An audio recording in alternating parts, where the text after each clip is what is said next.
Good afternoon, home language. It is the 2nd of June, so I'm 2 days before our scheduled meeting on Thursday. And it's the second day of level 3. We have survived, I think, about 10, 11 weeks of lockdown, and we hopefully onto the straight now, with exercising allowed between 6 a.m. and 6 p.m. People going back to work and school, so things are starting to happen, but just stay safe and take care.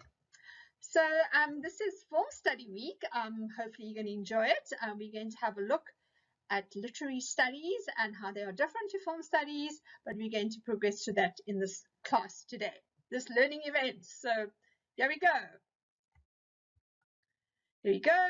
It's the 4th of June, which is your scheduled date for week 11, and we're on to the fourth genre, which is the fourth part of your assignment 3.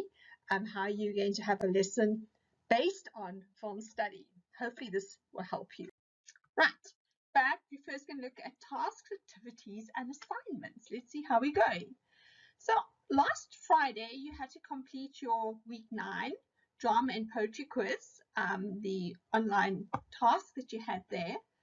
For this Friday night, you've got to complete last week's, the tracking week 10 on text for teaching literature. It's quite a complex lecture, I think. I'm not sure what you felt. Okay. Well, next Friday will be the online tracking for week 11. And I'm thinking of doing a whole lot of a quiz on the different kinds of shots, angles, and for you to identify the different aspects of cinematography, the mise en scene, to identify the different forms that are used in filmmaking, which are the difference between film and literature, but we're going to be looking at that later. Right, so that's your online tracking for next Friday. And yes, we're coming on to assignment 3, so don't forget about that. I'm going to chat about assignment 1 today as well, so hopefully what I say there is going to help a bit with assignment 3 as well. So that's it's in week 7 if you go and check that out. And again, your final assignment will be the reflection assignment in June, the 24th of June, where you will reflect on the course. Okay, right. So here we are, assignment 3. You can see we've done the 4 genres: reading, short story, poem, and today is going to be the film. Next week's going to be visual literacy. Then it's going to be wrap up, and it's going to be submitting. Right, film study. Okay. Right, then of course your assignment 4 is your reflection. There's a reflection. You're going to look at the distance learning PGCE course. You're going to look at the actual structure of the course. You're going to look at what theoretical knowledge you gained on language teaching, specific skills you've acquired, your achievements and challenges might be the recordings of these lectures, and then recommendations, especially for future PGCE students. 1,500 words, specific examples and reasons why you're saying things, and as well as references. There will be a mark for references, so please cite them in the text as well as at the end. Okay. But I also need to give some assignment 1 feedback. I've only finished marking all the first additional language assignments by Sunday. It took me 3 days and about 30 hours to get through the 30 assignments. So it takes time because I give detailed feedback on each assignment.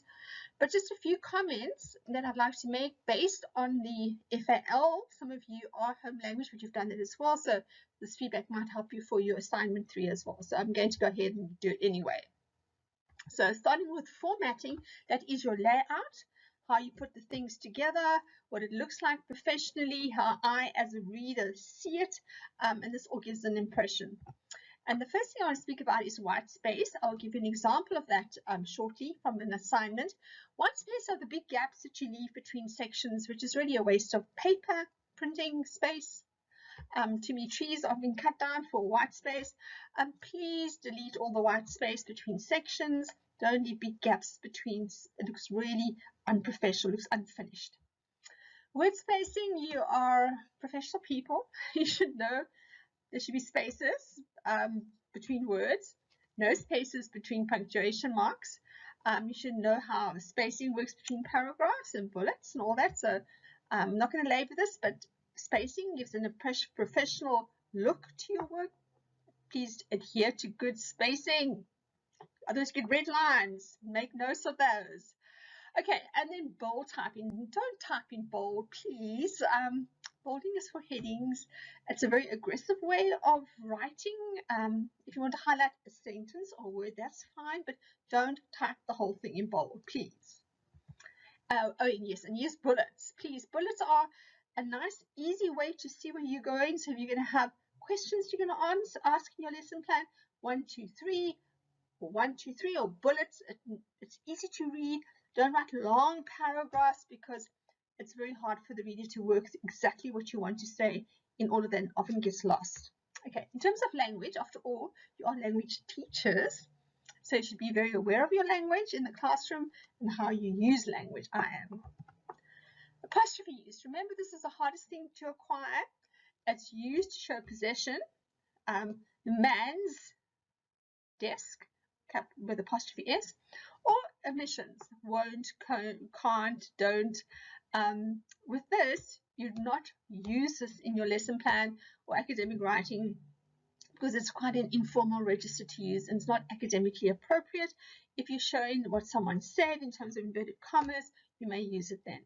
But please check your apostrophe use. MS Word will actually show this up. So if you've got a blue line or something, it'll actually show you that there should be an apostrophe. It is a possession. Spelling, please differentiate between homonyms and homophones. Quiet and quiet. There's two different meanings. Stationary, A-R-Y, and stationary, E-R-Y. One is for pens and one is for not moving. But by this stage, you should know the difference. Although spell check won't bring that up, you should know which is stationary, not moving, and stationary, your pen. Okay. Grammatical expression, please use Grammarly's or any other kind of check. Friend, ask someone to read your work over, but don't submit work that is grammatically incorrect and not coherent and not making sense. You are language teachers. You must be coherent.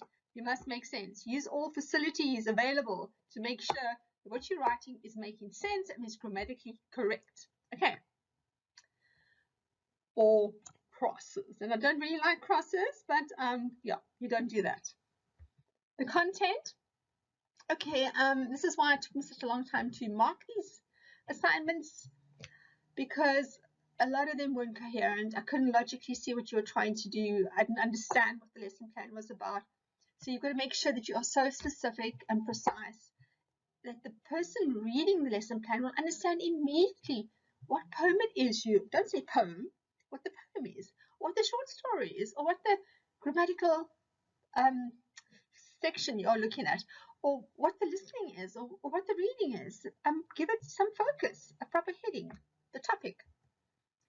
So topic must be focused and very specific. When you're doing film study, for instance, now your genre for this week, you'd say the use of the point of view shot in the opening scene of School Ties. Okay, I know exactly what you're talking about. You're talking about the certain shot. You're talking about the movie. I know what you're going to look at. So it's very, very direct. And I, as a person reading your lesson plan or your lesson, will know exactly what it's all about. Please remember, we are into student-centered type lessons, not teacher. I don't want to hear about I read, I lecture, I write on the board, they copy, I tell them what to do. Please remember, we're going back to CLT, text-based type learning.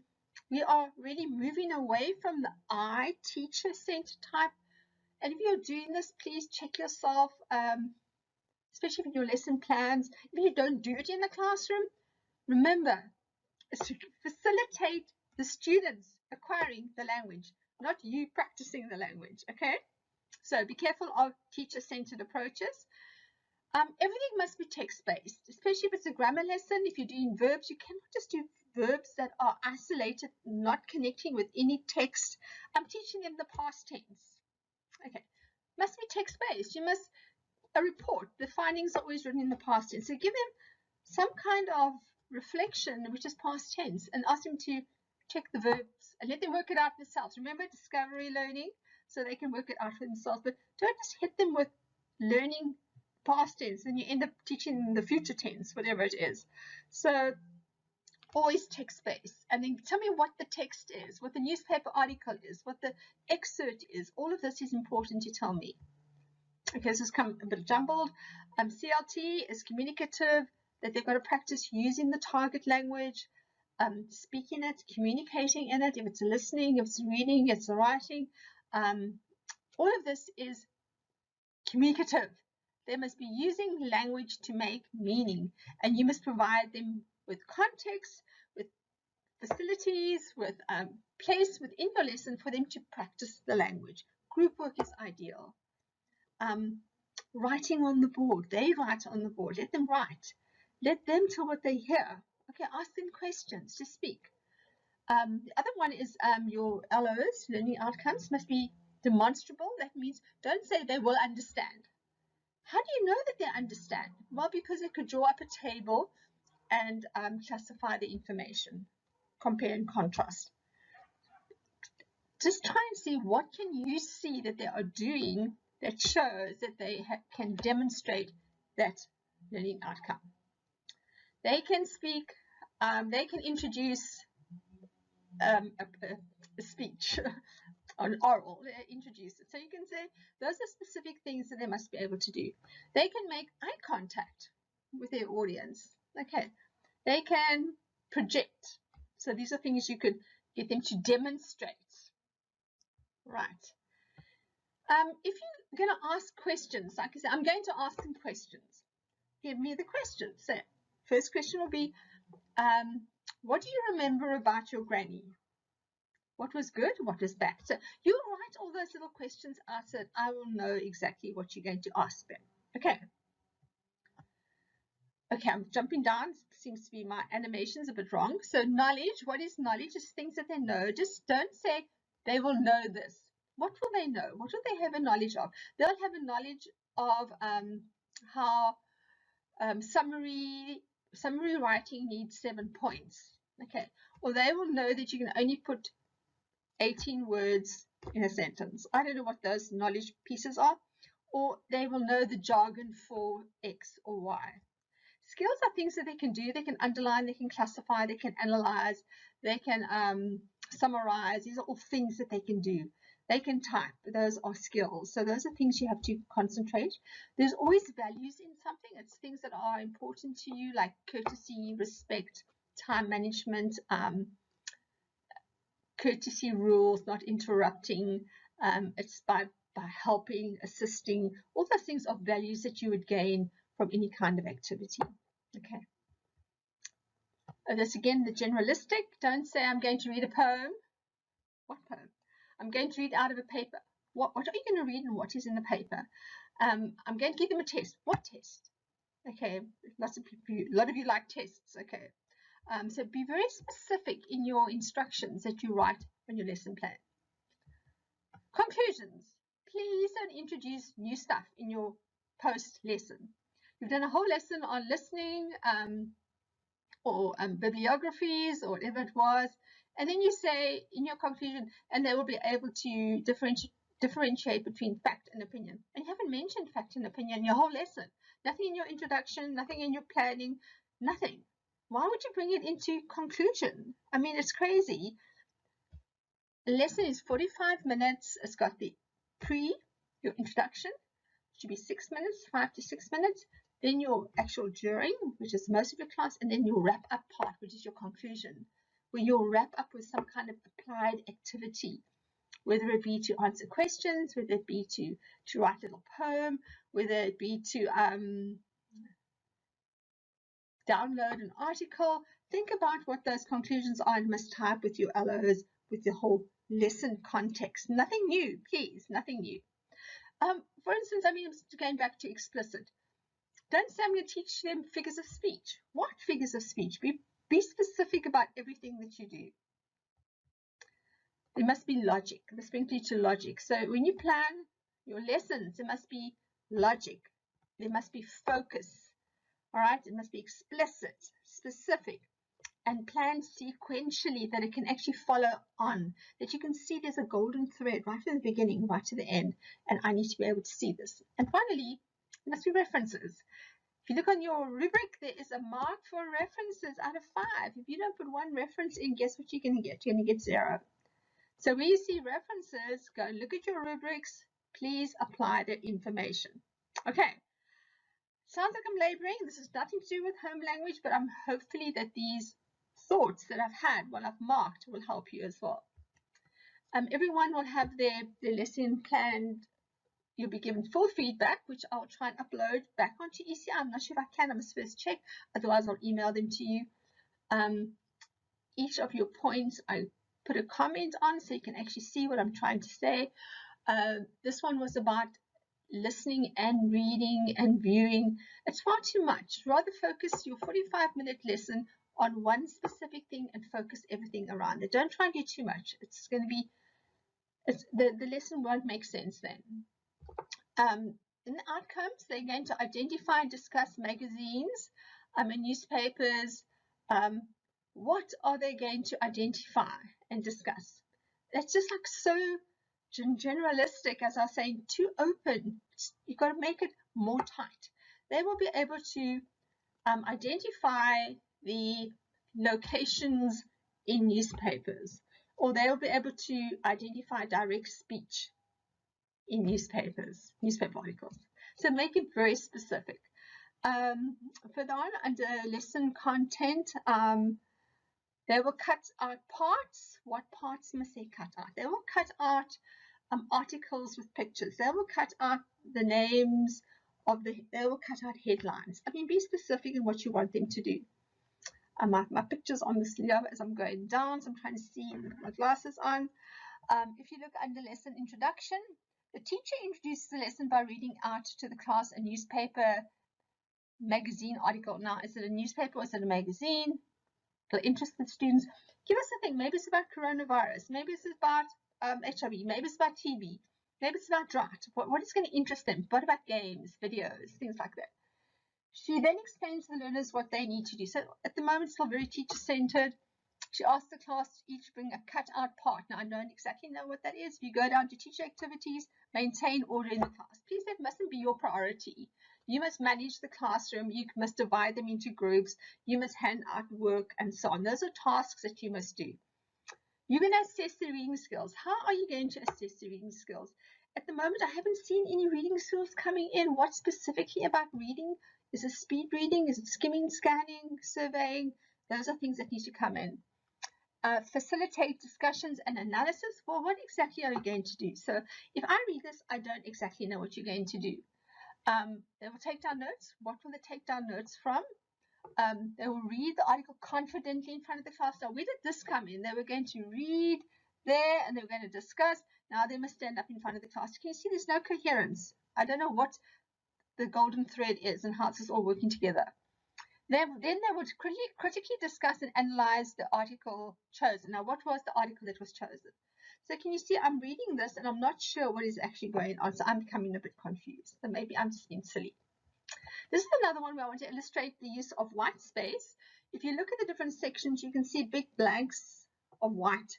This is white space. You've got to go and delete them so you don't have that around.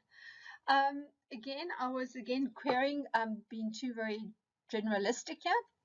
But if you look at the lesson closure, the teacher closed the lesson by telling the learners that they have to study for the control test. And I say, yeah, this is such a traditional structure. Let's get beyond the testing. Let's make learning fun. There must be tests, I know, but don't just end your class by saying, okay, you must learn for the test. Give them something more applied. Okay, for homework, you're going to go and download an article in which you can see 5 past tense verbs, and you will underline them. Okay, just make it very focused and interesting. A learner assessment, he asked randomly picked learners to answer questions. Again, what questions did he ask the learners to answer? What were those questions? List them there. He then gave them homework to summarize the novel. The whole novel, part of the novel, a chapter. So I'm being critical here because I just think that possibly more information is needed to make this a more coherent lesson. If I were to do anything differently, I would allow the learners to engage in discussion related to the book that will help them remember what we have learned. Okay, I liked your evaluation. Very nice. Thank you for doing that.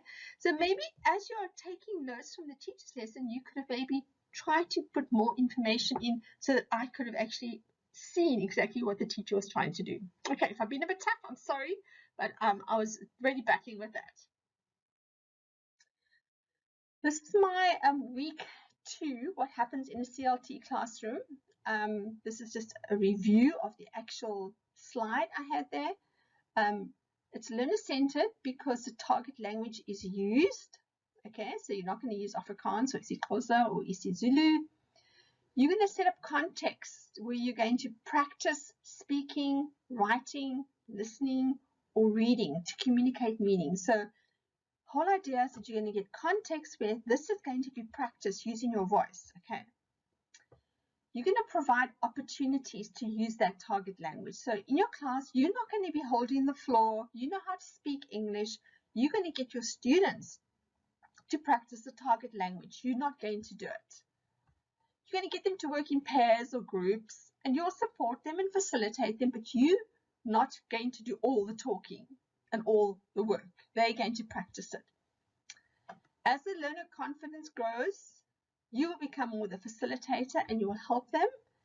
The learners must speak more than you speak. Just remember that.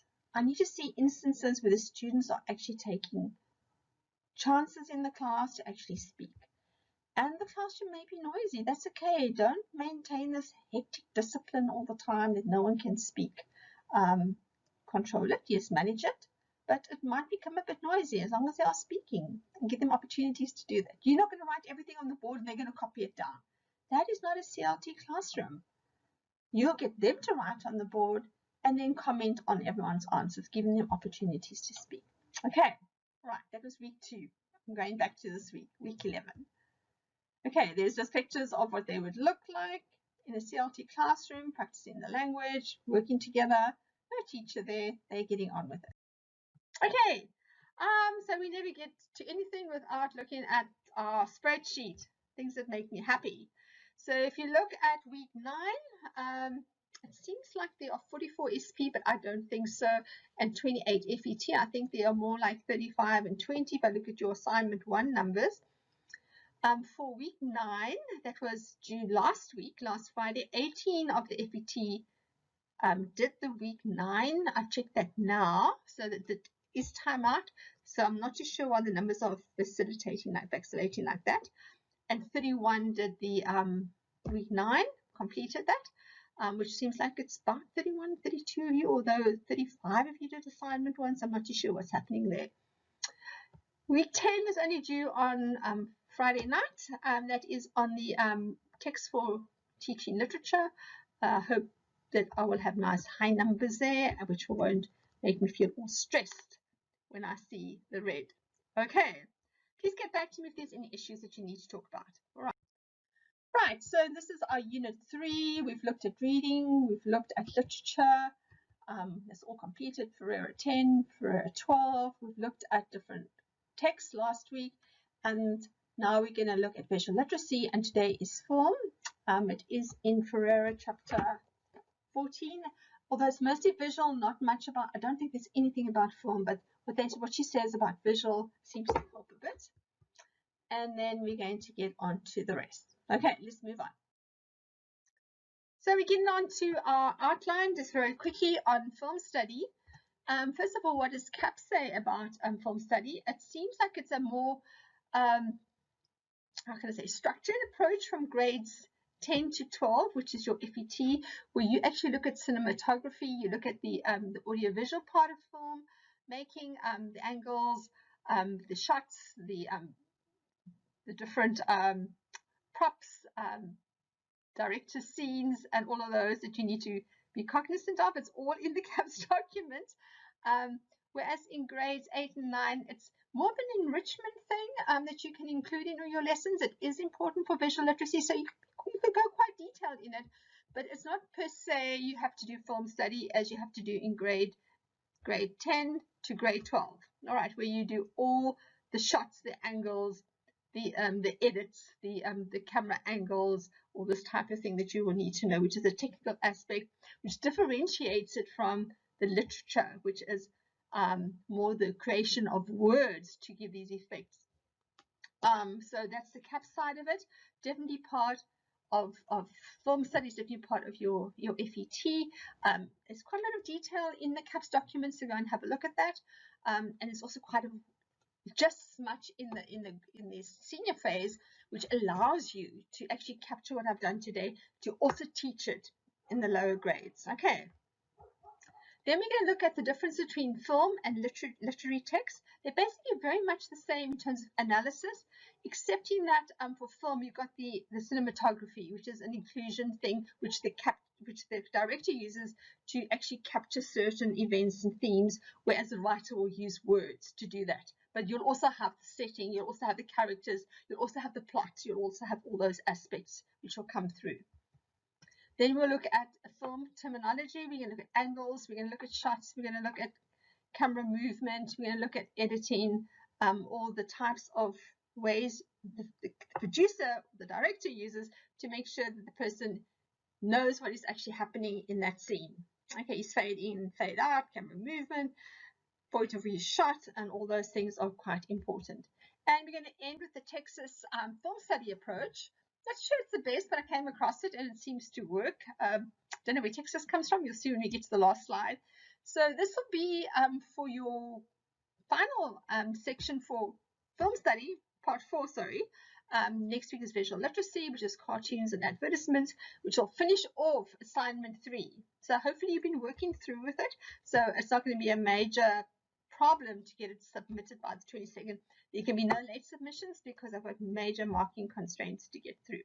Okay, so let's move on. Right, so we're going to look first of all how film study and literary analysis are the same and perhaps quite different as well. So first of all, we're going to look at semiotics. Okay, this is the signs that you see within a movie or in a book as well. For example, if someone's wearing mismatched shoes and their bedroom is bedlam and chaotic, you'll know this is possibly a confused, disorganized, careless kind of person, because those signs show the tendency not to plan, not to organize, not to clean, and so on. If you look at symbols, and I'm going to look at Frozen and the use of Elsa's gloves within the movie, and there you can see her beautiful blue gloves. These are given to her by her dad to cover up her magics, her ice-making magic, and she keeps these on the whole film to hide her identity. Only at the end of the film does she actually take the gloves off to reveal who she really is.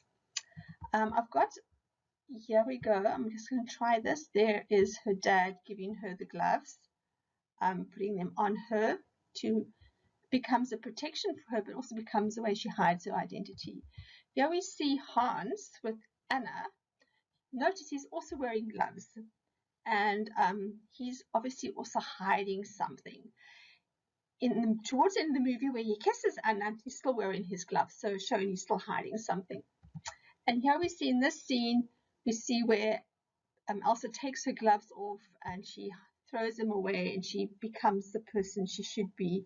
So the film's taken the gloves, becoming symbolic of her identity and what she hides in her life. Right, we've got the narrative structure in film as well, same as in a short story or in a poem or whatever. We've got the plot structure, we've got the characters, we've got the themes, the setting, the location, all of those follow on. Film has normally got a 3-act structure, which is maybe different to a play and to maybe perhaps a short story or novel. In the first part of the film, you'll have the setup where they get the whole orientation to what's going to happen, the setting, the character. Then we'll have the second part, Act 2, where the confrontation, the conflict happens. So you'll see, always in the movie, you have the first part where you establish the setup, the setting, the character, then something happens, and then the last part, Act 3, is the resolution, where everything comes together. Okay, there we go, filmmaking. Right, so again, we start with film study versus literary analysis. We look at the cultural context. The film as a book is part of a broader context. There's culture that's part of a time period, a place, a setting, a location, the same as for a short story and a novel. What does the film say about this culture? How does it comment on it? If it's going to be something like a war situation or something in India, how does it create this culture that we're watching? If you think of the Mormon religion or different kinds of beliefs, how does the film portray it? What were the social or political concerns? Maybe it's during Second World War when there's a lot of poverty or angst about what is happening, people having to join the different military units at that time. What were they feeling during that period of time? Mise en scène is actually where film study differs from literary analysis. The mise en scène actually just means the composition, the audiovisual, the cinematography, the angles. This is where visual comes in, which is quite different to how it is shown in a literary text, because there they have to actually describe it. You can't see it in a picture. And so the director, producer will take the whole audiovisual, the elements, and this makes it very distinct from a literary analysis, because you have to know what those angles are, what those shots, what the cuts are. And this is our favorite with Jack and Rose in Titanic, Leonardo DiCaprio and Kate Winslet. And I think anybody that's been on a ship will always go and stand there and reenact this. So this has become the most memorable scene within the whole movie, and this is how it's depicted. How did they put it together? What was the sound? What did she say to him? What does it symbolize? And this is the Frozen, all the characters. You've got Hans, you've got Anna, you've got Olaf, you've got Kristoff and Elsa, and the important characters within that depicted in this picture as well. Right, so let's still continue with this. So for the analysis of film, it's not too different for the literary analysis. We still have actors or characters. We still have lighting aspects, angles, colors, which are slightly different in how they're depicted in a book as how they are depicted in a film. And often it's the deliberate choices that a director makes. If you think about the Leonardo DiCaprio and Kate Winslet in Titanic, those deliberate choices that the producer or the director made in the making of that film, whereas the author will choose certain words and context trying to reveal what is happening. Furthermore, literature and film both incorporate similar elements, like there's a plot, there's a story, there are characters, there's dialogue, lines, there's different settings, different symbolism, so those are exactly the same. But the literature elements can be analyzed, and same way the film elements can also be analyzed. So there you are. If you're going to do a film study, you have your producers, you have the camera angles, you've got the set, you've got the script, you've got how you analyze it, you've got the lighting, what you're going to do to put this whole scene together. Okay, so let's look at the audiovisual or the cinematography within filmmaking. There's a whole list of things that you will include in a film, as opposed to the play, the props and the costumes, the setting, the location, lighting, the camera shots and angles, the frames, the film frames, special effects that you're going to have, makeup, and so on, choreography, dancing, music, color, the values, the depth of color, placement of the actors.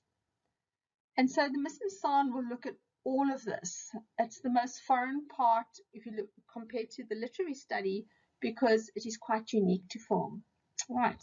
And to visual literacy, it's also unique to visual literacy. So yeah, this is makeup, special effects, which is quite amazing. I had a student once who really excelled at this and enjoyed doing this kind of horror type of makeup. And there you can see there's disease and so on. These are all the special effects within the movie. So if you don't want to be a producer, you can become a special effects expert. Okay, right.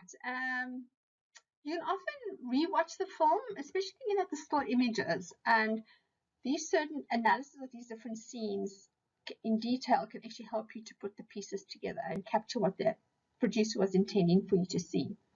So you look at the colors, the angles, the different shots. Was it a wide angle? Was it a high angle? Was it a low angle? Where were the actors positioned? What objects are there? What symbols are there? And you might even listen to the soundtrack again to see what particular emphasis was shown on a different scene. And this is the kind of stills that you could look at. You could do the different angles. You can see there's some high, there's some low angles, there's some close-ups, there's also medium shots.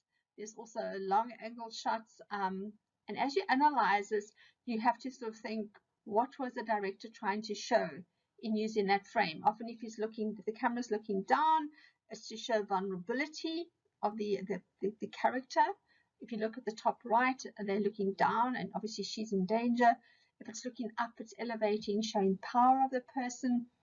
In the one here, the middle left, it's giving a perspective from the point of view of the director, what you're looking at. So you have your point of view shots. You have close-ups to show emotion, feelings. So those are different things to analyze. And each time you've got to try and explain why were they used. Okay, so here's some questions you can ask yourself. How is lighting used to construct the mood? Is it a bright light, which is to show happiness maybe, or dim light to show sadness? If you have a look at this picture of a picket fence with some flowers, it's actually quite a high, low angle, so it's showing elevation, power, beauty. What is it? Is it happy? Is it sad? How would you describe this kind of shot? How does the mood change? So maybe something's very bright and clear, and all of a sudden becomes very dim and dark. So the mood will change from brightness to a somber mood. What does the setting say about the characters? If you look at this picture here, you've got two characters, and you've got this long road, wide angle shot. What's it trying to say about these two? Are they on a journey somewhere? There's some conflict, I think. Why are they separated? Why is one on the left? Why is one on the right? Why are they in this desert location? It reminds me of Jack Reacher, that type of setting as well. Also, what props are used to actually make you think about it. If you think about this American flag, why is that so magnified in this setting, in this frame? Okay, those are things you would have to consider. It's also quite a low angle, so it's actually holding this person up and showing power of that person on the stage. Okay, also the songs, what are the lyrics? Frozen, Let It Go, all these other soundtracks that we get to love, that are part of the movies that add to the message of the whole scene. Right, so there's different, I've got three terms here, different terms for terminology for film study. Exposition is the beginning part of the film to introduce the basic information to the audience, the setting, the main characters, the themes, so that the audience can become involved in the movie. The denouement is the end of the movie, the wrapping up. It's the final statement on the characters and the themes that the producer tries to make. Sometimes the movie ends and you actually don't know what actually has happened, so maybe that's not very clear. And then the turning point. Often there's a complication or a turning point, and this often leads to the development of the character because of something that happened. Maybe they were aggressive or arrogant at the start. Something happens and they change to become a kind, nice person. I think that's a typical movie. Okay. This might be an exposition shot. Here's someone with glasses on, quite a close-up shot, and if you can actually see a reflection in her glasses. She's looking at something, and there's a person there. So obviously this is setting the scene, and you're seeing things through her eyes. There's someone reflected in her eyes there. Julie Andrews in The Sound of Music. You can see the whole system of the beautiful countryside, the meadows where she sings near the convent out in the Dells as a nun. And this is quite interesting, also set up with the beginning. The first part of the movie is on the left, that sea scene, and then on the right you'll see someone lying in the sand. How do they tie up? So you've got the opening scene and the ending scene. So often these are juxtaposed like that. Okay, I'm just going to look at different shots very quickly. These are things you would have to know for terminology. So there are three different kinds of shots on this table. You've got your extreme long shot, which is often an establishing shot that the producer will use. It's wide angle, it shows the landscape, so the audience has an understanding of the setting, it gives context to the whole movie.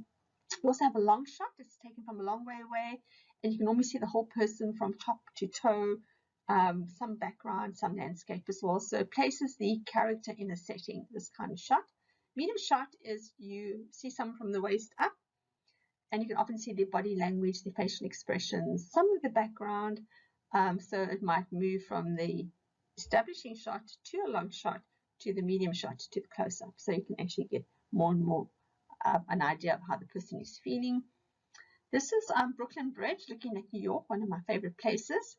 This would be an establishing shot. You're coming in from Brooklyn towards Manhattan Island. So that would establish the shot.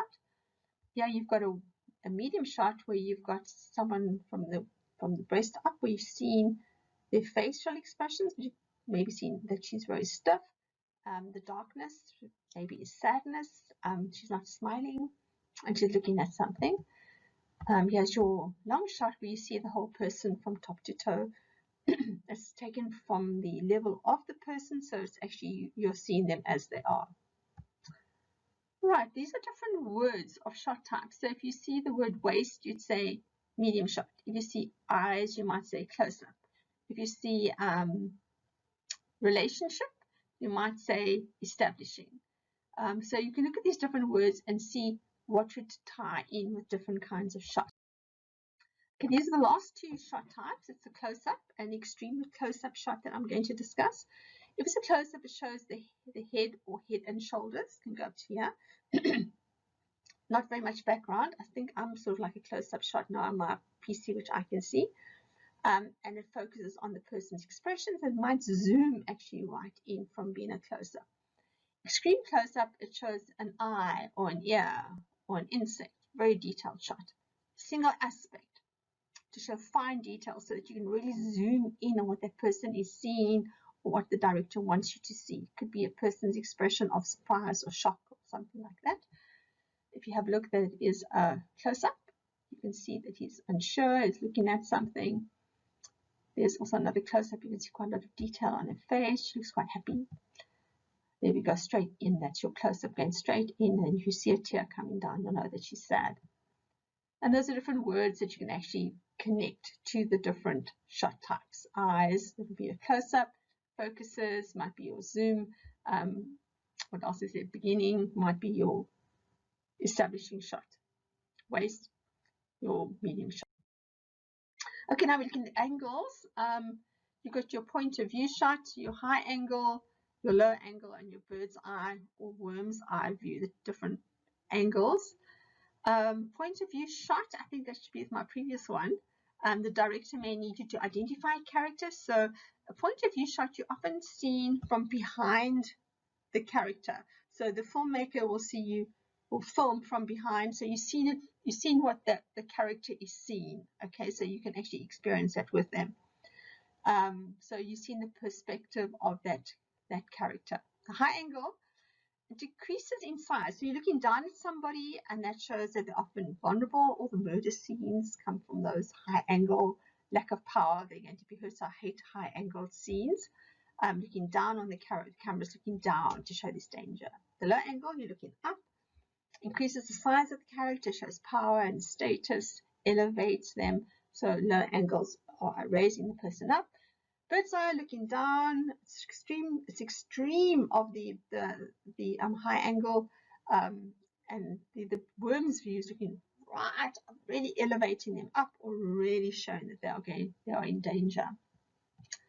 Okay, this is the perspective where you see the point of view shot, where you've seen, this is obviously a cowboy movie, where you've seen the butte and the landscape from the perspectives of this woman character. You've seen what she's looking out on, and that's what her perspective is.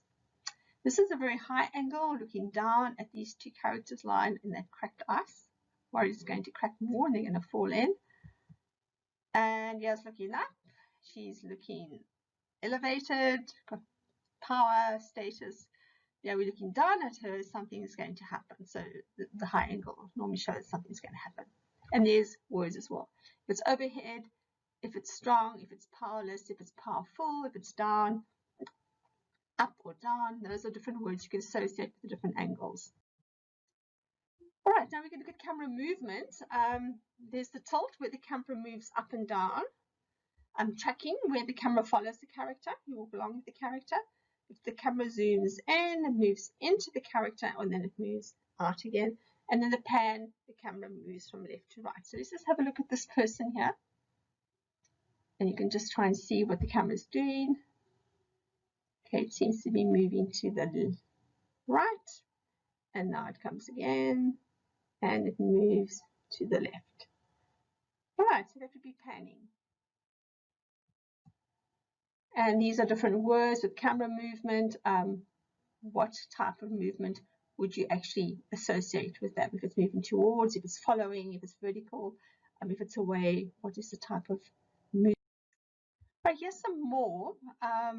Yeah, you can see in the one bottom left, the visual is moving up, up, up, giving more of the landscape that we can see more and more, and it's quite elevated going up.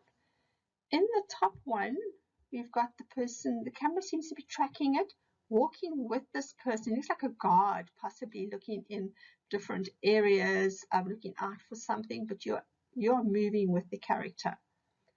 In the one at the bottom here, you've got the camera moving now all the way to the right, giving you a vision of the expanse of this roof or whatever it might be, right to the right. So it's quite a long shot, showing extreme panning till you see the vegetation on the other side. Okay, these are different camera movements. They've all got reasons why they've been used. Okay.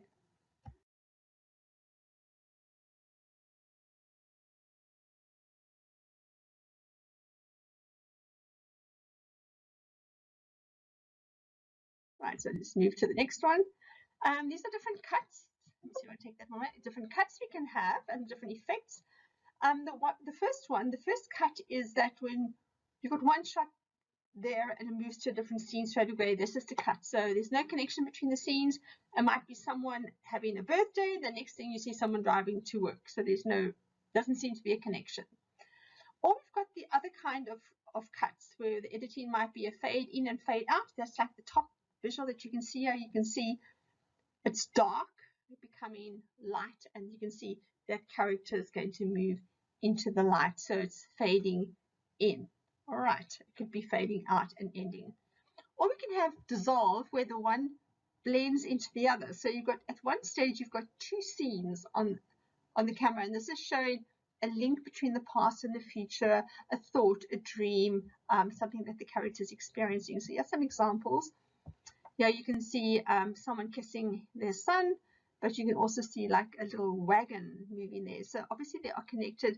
Maybe he's thinking about what happened in that picture, or it's a dream sequence that he's experiencing. Over here we see someone flying with this boat, and the next thing it's clipping right to the future, and there you can see the two characters moving in on the right. And these are different kinds of editing: words, dream, time, fast, replace, flashback. What type of editing would you have for each of these? Right, these are different kinds of camera focus. We've got our soft focus, which is like a blurry, shows romantic, peaceful, gentle, surreal atmosphere. If it's sharp, it's like reality shots. Differentiated combines focused and unfocused detail, and then the freezing of the shot, where the camera freezes and you can focus on a particular element. So here's some examples. There's our blurred, romantic kind of shot, surreal. It's like a dreamlike quality.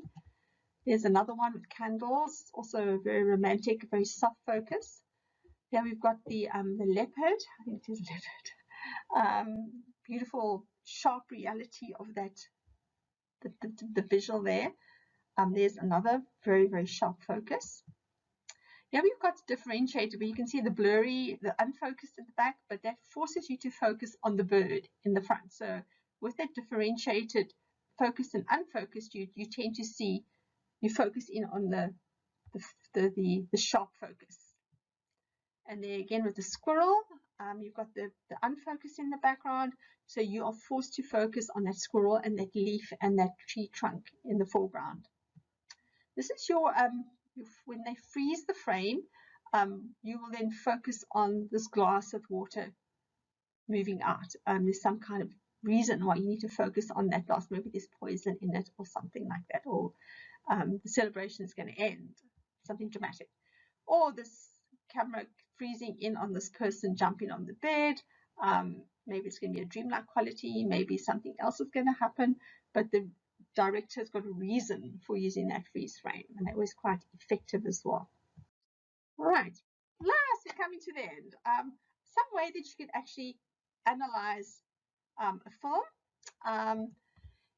The T for Texas means that, first of all, you'd start your paragraph off with the topic, the name of the film, and the establishing shot. All right, was it a the first shot, was it a point of view shot? Was it a wide shot, a long shot?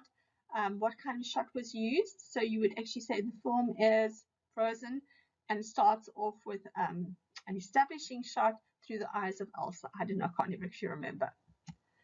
Then you explain why the shot was used. Why did he use a long shot, a wide shot, a point of view shot? I.e. it shows the setting, the location, the perspective of the character. It shows the beauty of the landscape. It shows that there's a war happening, whatever the story might be. That's the E. Okay. Then the X, example. So you don't spell example like that, but I suppose the person who came up with this decided to use the X there. The film technique that was used, the angle of the camera, the movement of the camera, the editing device. All these things are important when you're considering of the film technique. Colors, focus, noises that you can hear. What was seen? What did you see? What angle did you see it? What did you hear? All those tangible things that you could see and hear because of the camera and because of the sound. Then A, you're going to explain the example. I don't know where A comes from, but it's maybe analysis, okay? Why did the director use this color or this fade in or fade out or the soft focus or the sharp focus or the close-up?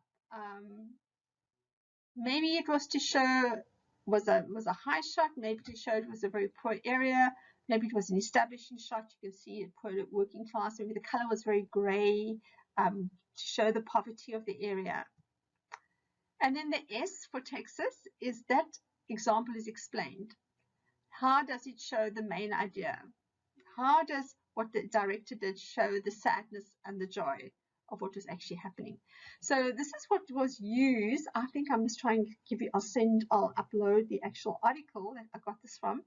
The Texas use of analysis, starting with the topic and the name of the movie, the type of shot, you explain the shot, then you explain all the techniques that were used, you explain why it was used, and then you also explain what it was used to represent. Okay. Right, so this is a film called School Ties, and you can see they're all looking up, elevating obviously the principal speaking. Why was this angle used? What are the expressions? What kind of shot was it? This is another part of the movie. You can see they are busy fighting. It's from a point of view perspective because you can see the character in the foreground here. What can you see? What angles are used? What is the layout of the set? What are they wearing? What are the props? Why was it actually taking place in this like alleyway? So those are things you can talk about. Here is an opening shot from a war movie. You can see the character running towards you. You can see other characters in the background, the bomb going off, what angle is used, what kind of focus is used, what are the colors, what other techniques were used in this picture. This is quite an interesting way to put together. Remember, we looked at the lady, the perspective of her on the left. That's what she's looking at art. This was the opening shot of the movie, and it ended with the ending shot, someone walking away. So possibly in the opening shot, she was waiting for someone to come, and then it ends off with this person moving or walking out back into the sunset. So those are quite interesting. There's another one. Opening shot is of this little boy looking up. It's quite a high angle shot looking down on him. So he's thinking about something, and then it ends off. This is the last shot of the movie.